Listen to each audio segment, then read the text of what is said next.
Un incendie à la cathédrale de Strasbourg. Rassurez-vous, il s'agissait aujourd'hui d'un exercice de sécurité plus vrai que nature.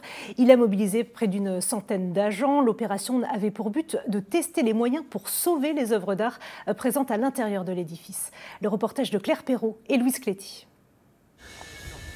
Fumée blanche au-dessus de la cathédrale. Pas de nouveau pape à l'horizon, mais les pompiers du Bas-Rhin qui arrivent en force. Pas de sirène car il s'agit d'un exercice. La préfecture a imaginé le scénario d'un incendie volontaire, sans public à évacuer. Sur ce type d'opération, il est important d'aller vite pour limiter la propagation. Et on le fait à la fois à l'intérieur pour être au plus près du feu et pouvoir l'attaquer à son cœur, et à la fois à l'extérieur pour pouvoir avoir un visuel global et lutter contre les propagations en toiture.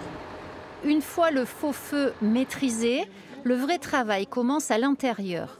La cathédrale abrite pas moins de 34 œuvres classées. Il s'agit aujourd'hui de les sauver.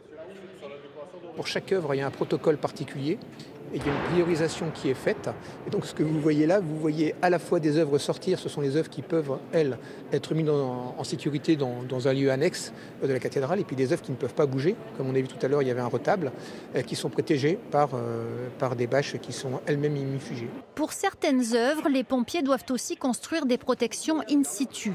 Toute l'opération permet de valider un document commun à tous les services, le plan de sauvegarde des biens culturels, une sorte de feuille de route à appliquer dans l'urgence. C'est important de faire ces exercices parce que nous avons ce plan en papier, mais l'idée c'est de voir concrètement sur le terrain, est-ce qu'il y a des failles, comment est-ce que l'on peut s'améliorer, comment tous s'entraîner pour acquérir des réflexes pour que si un jour nous devions le mettre en œuvre, nous ne soyons pas dans un effet de découverte. Pour l'État, la cathédrale est un trésor. Prêtres ou touristes, tous suivent l'opération avec intérêt. Après le drame vécu il y a maintenant plus de 5 ans à Notre-Dame de Paris, cet exercice est rassurant. C'est très bien qu'ils organisent des exercices avant qu'il y ait des catastrophes.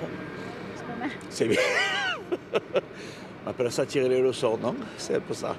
Comme les 9 autres cathédrales du Grand Est, Notre-Dame de Strasbourg fera l'objet d'une visite de sécurité tous les 5 ans.